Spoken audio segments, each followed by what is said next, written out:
Imagine staying in a hotel where dozens of deaths have occurred, where notorious killers once walked the halls, and where one of the most unsettling mysteries of the modern era took place. A place so heavy with darkness that many believe something supernatural is woven into its very walls. This is the Cecil Hotel, one of the most infamous and allegedly haunted buildings in the world. But are the hauntings real, or are they the result of crime, tragedy, and urban decay? The Cecil Hotel opened its doors in 1927, intended as a glamorous destination in the heart of downtown Los Angeles. With its opulent lobby and grand design, it was built to attract business travelers and tourists seeking a taste of Hollywood luxury. For a brief moment, it represented the roaring 20s ambition and style. But as the decade came to a close, so did the hotel's golden era. The Great Depression hit America hard, and the neighborhood surrounding the Cecil spiraled into decline. The once vibrant area became Skid Row, a place defined by crime, poverty, and desperation. The hotel's identity changed forever. It was no longer a symbol of glamour, but a refuge for the transient, the desperate, and those hiding from the world. Over the decades, the Cecil became synonymous with suspicious deaths, suicides, and deeply disturbing events. Officially, at least 16 confirmed deaths occurred inside or just outside the building, though many believe the true number is much, much higher. People jumped from windows, overdosed in their rooms, or were found dead under mysterious circumstances. The constant stream of tragedy earned it the grim nickname, the Suicide. Each event added another layer to its dark legend, turning the hotel into a place where death seemed to be a permanent resident. The weight of this history began to press down on the building, creating an atmosphere that many would describe as heavy and oppressive. The hotel's grim reputation attracted more than just the unfortunate.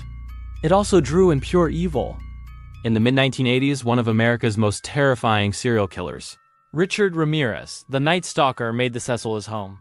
He lived on the top floor during his violent killing spree, reportedly returning to the hotel covered in blood after his brutal crimes, unnoticed among the chaos of Skid Row. A few years later, in the early 1990s, another killer checked in. Austrian journalist and serial murderer Jack Unterweger lived at the Cecil while researching and killing sex workers around Los Angeles, a chilling echo of the crimes he had committed back in his home country. The idea that two separate serial killers chose this specific hotel as their base of operations is a coincidence so dark it almost feels like a curse. But the most famous and chilling case associated with the Cecil Hotel is that of Elisa Lam in 2013. The 21-year-old Canadian student was staying at the hotel when she suddenly vanished. The last known sighting of her was from a bizarre elevator surveillance video that quickly went viral worldwide.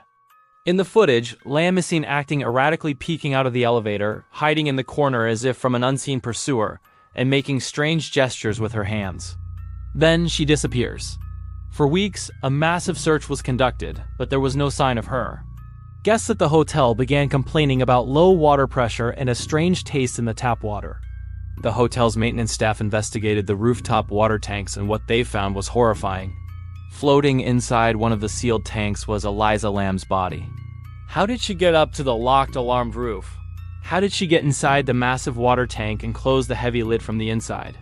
And what explains her terrifying behavior in the elevator? These questions remain unanswered, fueling endless speculation. Some believe she was being followed by someone who was never caught on camera. Others are convinced that something far more sinister, perhaps supernatural, was at play. This is the haunting version of the story, the one told by guests and paranormal investigators who have spent time within the Cecil's walls. They report seeing shadowy figures passing through hallways, hearing unexplained footsteps in empty rooms, and feeling an overwhelming sense of dread, especially on the floors where the most infamous deaths occurred. Some claim the hotel itself feels alive, as if the building has absorbed decades of suffering, tragedy, and malevolence from everyone who has stayed there. They believe the spirits of the dead linger, forever trapped in the place where their lives ended. This narrative paints the Cecil as a vortex of paranormal energy, a place fundamentally cursed by its own violent history. But there's another side to this story.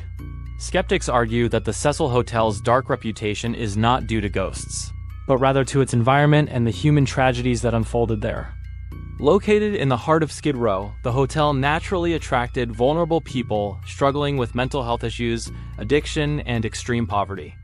In this context, the high number of deaths, while tragic, is not necessarily supernatural, but a reflection of the harsh realities of the neighborhood. Elisa Lam's case, while deeply disturbing, may have a more grounded explanation. Investigators noted her history of bipolar disorder, suggesting her strange behavior could have been the result of a severe manic episode. The hotel's flawed security systems and easy roof access could explain how she got to the water tank without supernatural intervention. Critics also point out that the hotel's old, creaky architecture, malfunctioning elevators, and poor lighting create inherently eerie conditions that can easily fuel ghost stories. The viral nature of online speculation, especially around Elisa Lam's case, amplified the hotel's already grim reputation into a global phenomenon, blurring the line between fact and folklore. So we are left with two compelling possibilities. Is the Cecil Hotel a place cursed by its violent and tragic past, where the spirits of the dead are unable to rest? A building that has absorbed so much pain that it has become a gateway for something dark and malevolent? Or is it simply a place where the reality of human suffering, crime, poverty, and mental illness is so dark, so concentrated that it feels supernatural? A mirror reflecting the bleakest aspects of the human condition, with its legends born from tragedy rather than spirits. Is the Cecil Hotel truly haunted, a home for lingering ghosts and an unspeakable evil? Or is it simply a grim reflection of the darkness that can exist in our world? A story shaped by tragedy, not phantoms. Which truth do you believe? Let us know in the comments, and don't forget to subscribe for more explorations into the world's greatest mysteries. Thanks for watching.